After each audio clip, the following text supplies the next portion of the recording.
We found out, of course, about the NSA's program to spy in on us. It's got a couple of different elements. First of all, you, of course, have the phone companies. They're relaying who we called, how long we spent on those calls, etc.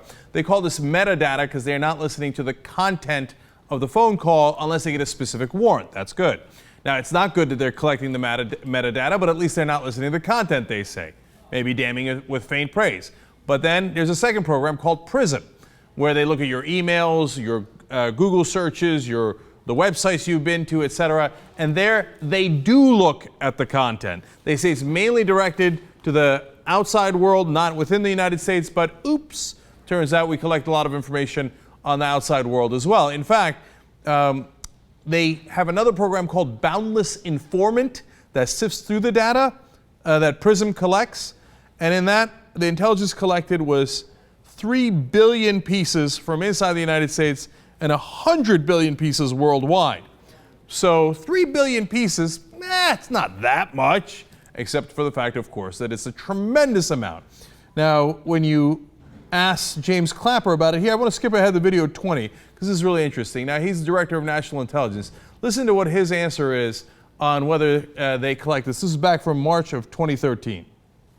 Does the NSA collect any type of data at all on millions or hundreds of millions of Americans? No, sir. It does not. Not wittingly. There are cases where they could inadvertently, perhaps, collect, but not wittingly. That was an awesome piece of video. No, I'm not looking at you, and I'm kind of scratching my head. Not wittingly, perhaps inadvertently, we collected 3 billion pieces of data about American citizens, but it was totally inadvertent. Yeah. Okay, that's the guy we're supposed to believe. The guy, by the way, whose job is partly to deceive us. I love how the rest of the media is like, oh, government official, you must be right. The leaker must be wrong. Are you kidding me? These guys at the NSA and the CIA, they're trained to lie. It's part of their job. Apparently, they're not trained very well because this guy's the worst liar in the world. Now, when you go to the actual leaker, well, we find out who he is, of course, and it's Edward Snowden. And he had an interview with Glenn Greenwald that was on tape. He did this in Hong Kong. First of all, he said, look, as to why he revealed himself, quote, I have no intention of hiding who I am because I know I've done nothing wrong. Now, I believe that that is true, and I believe that he's an American patriot. Now, of course, not a lot of other people agree. The establishment is in a fury over him, including some calls for execution, but mainly the Republicans and Democrats in Congress. Oh, he's a bad guy. Maybe working with the Chinese. He's in Hong Kong. Oh, yeah, I'm sure. So let's actually listen to Snowden and see why he did it. When you are subverting the power of government, that's a fundamentally dangerous thing to democracy. And if you do that in secret consistently, as the government does when it wants to benefit from a secret action that it took, it'll kind of give its officials a mandate to go, hey, tell the press about this thing and that thing, so the public is on our side. But they rarely, if ever, do that when an abuse occurs. That falls to individual citizens, and I'm willing to go on the record to defend the authenticity of them and say, I didn't change these, I didn't modify the story. This is the truth, this is what's happening. You should decide whether we need to be doing this. Think about that. That's a great point. When the government wants to release something, it leaks it like crazy. The Bush people used to do it all the time, so does Obama. Oh yeah, Bin Laden, you should see the way we killed him. Yeah, we came in and we did this and we did that. Here, in fact, let's release so much information you could make a whole movie out of it. Oh yeah, that's right, you did. In fact, Leon Panetta leaked top secret information that the filmmaker for Zero Dark 30 was in on. We recently learned that at a ceremony for the CIA. When it's convenient. But when the government is doing something wrong, they're not going to leak it. That falls on the whistleblowers, like Snowden. But when he does, of course, he's set upon by the establishment. Traitor, defector, etc. But you need him. How else are you going to find out what your government is doing wrong in a democracy? I had Lindsay Moran on the Young Turks on Current, and she's a former CIA operative. And she said, look, internally, there's almost nothing you can do to stop this runaway, train. What, a 29-year-old is going to go and say, hey, listen, I think you're abusing the Constitution and clearly violating Americans' privacy rights? That reaction would be, How quick do we fire this guy? This is the only realistic way to bring attention to this issue to the American people. He's got more. It's getting to the point you don't have to have done anything wrong. You simply have to eventually fall under suspicion from somebody, even by a wrong call, and then they can use the system to go back in time and scrutinize every decision you've ever made, every friend you've ever discussed something with, and attack you on that basis to sort of derive suspicion from an innocent life and paint anyone in the context of a wrongdoer. I want you to think about two things here.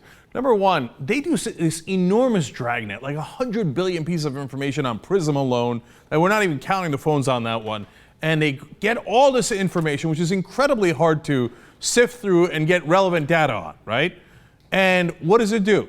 Did it help us stop Boston? No. How about the underwear bomber? No. How about the Times Square bomber? No. Luckily, the Times Square bomb and the underwear bomb didn't go off, but they've been doing this all along. They didn't get those guys. No, mind you, it's incredibly hard to find those guys. But the program is not doing its job in that sense. But is it really its job?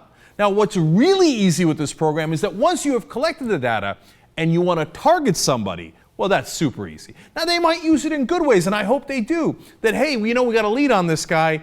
Let's go ahead and find out his information. Let's go to find out which websites he's been on. But for that, you can get a warrant.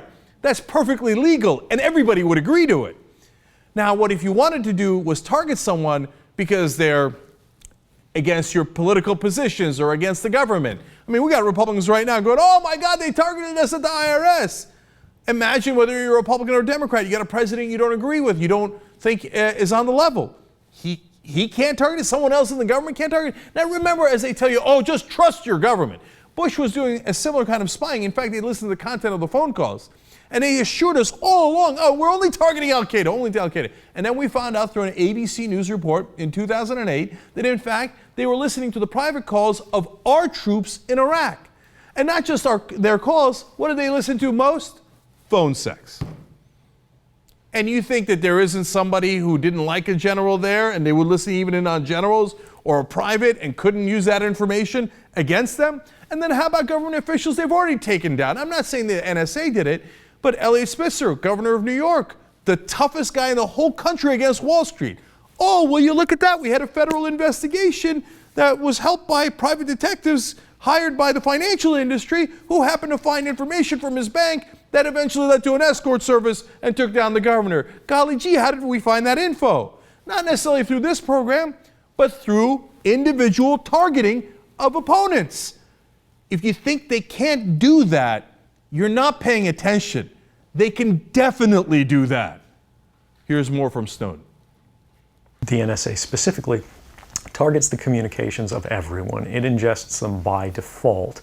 It collects them in its system, and it filters them, and it analyzes them, and it measures them, and it stores them. Any analyst at any time can target anyone, any selector, anywhere. I, sitting at my desk, certainly had the authorities to wiretap anyone, from you or your accountant to a federal judge to even the president if I had a personal email. But trust the government. They won't misuse that power. No, it'll be perfectly fine. Just give government all the power and sit back and relax and let Big Brother take care of you. This is why you don't do a dragnet. This is why you get a warrant for a specific person or place to be searched or seized. That is the Fourth Amendment. What they're doing is clearly 100% against the Fourth Amendment. I got a hilarious tweet sent to me today saying that I was a conspiracy theorist for saying this is against the Fourth Amendment. Have you read the Fourth Amendment? This is exactly against the Fourth Amendment. How's that a conspiracy theory? I read the amendment? That's the conspiracy? How is this not, if you're talking about the NSA, how is it not a conspiracy? Here, the NSA now admits it. Yes, we did do the Verizon and getting your phone information on metadata. Yes, there is a PRISM program. Now you're still calling it a conspiracy? Why? Because if you're a Republican and you're part of the Republican establishment, GOP's always right. GOP's always right. And if you're an Obama loyalist, oh, how dare you question the great leader, Obama. No, he always has our best interests in mind. That's why we must always trust the dear leader. But that's not how a democracy is supposed to work. And he, along with George W. Bush, were and continue to be Clear violation of the Fourth Amendment in the United States Constitution.